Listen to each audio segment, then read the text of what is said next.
Everyone, welcome back to our channel Thakur Puja lifestyle. কেমন আছো তোমরা সবাই? আর গুড আফটারনুন। আজ কিন্তু সকাল থেকে আমরা ভিডিওটা স্টার্ট করিনি, প্রায় এখন বেলা 1টা বাজে ভিডিওটা শুরু করছি। আর আমরা কিন্তু চলে যাচ্ছি মাকে আনতে। আসলে মাকে আনতে তোমরা একটু অবাকই হবে, তাই না?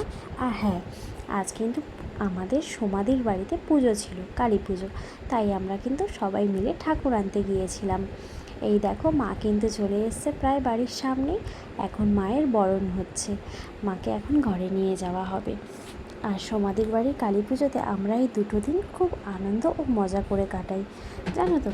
এই দেখো, মায়ের পুজোও কিন্তু হচ্ছে এদিকে, আর আমরা সবাই বসে মায়ের পুজো দেখছি। এই 2 দিন না খুব আনন্দ হয়, মজা হয়। আর মা জানো তো খুব জাগ্রত, মায়ের মনের কথা শোনে আর সবার হচ্ছে মনস্কামনা পূর্ণ করে। মায়ের পুজো শেষে দেখো পরদিন আবার আমরা বিসর্জনেও চলে যাচ্ছি। মায়ের নিরঞ্জন হবে। পুজো দিনটা যেমন আনন্দ হয়, সেরকম পরের দিনটা জানো তো মনটাও খারাপ থাকে। তাও আনন্দ মজা করতে করতে সবাই মিলেই আমরা চলে যাই প্রতিটা বছর এই দিনে মায়ের বিসর্জনে। সবাই দেখো কি সুন্দর আনন্দ করছে, নাচ করছে, ভাসান ডান্স। ও সেই নাচ, সবাই মিলে কি আনন্দ দেখো, শুধু নাচ দেখো সবার। তারপরে তো আর কোনো কথাই নেই, কাকু জেঠু দাদারা সবাই একসাথে বাজি ফাটানো, আনন্দ করা, মজা করা। এই দিনগুলো কিন্তু একটু অন্যরকমই বলো, এত আনন্দ মজা, মানে কি বলবো তোমাদেরকে। তোমরা কে কে এরকম আনন্দ করতে ভালোবাসো, আর কে কে এমন আনন্দ করো একটু কমেন্ট করে জানিও। যাই হোক, ভিডিওটা আর বেশি বড় করব না।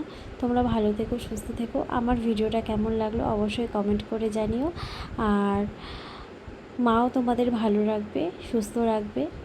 মা সবার মনের কথা শোনে, এটাই বলবো। মা তুমি সবাইকে ভালো রেখো, সুস্থ রেখো। আর তোমরাও সবাই ভালো থেকো। আর আমার ভিডিওটা ভালো লাগলে অবশ্যই লাইক, কমেন্ট, শেয়ার এবং আমার চ্যানেলটিকে সাবস্ক্রাইব করে দিও, পাশে থেকো।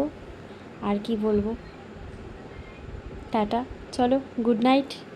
সবাই ভালো থেকো, আসছে বছর আবার হবে।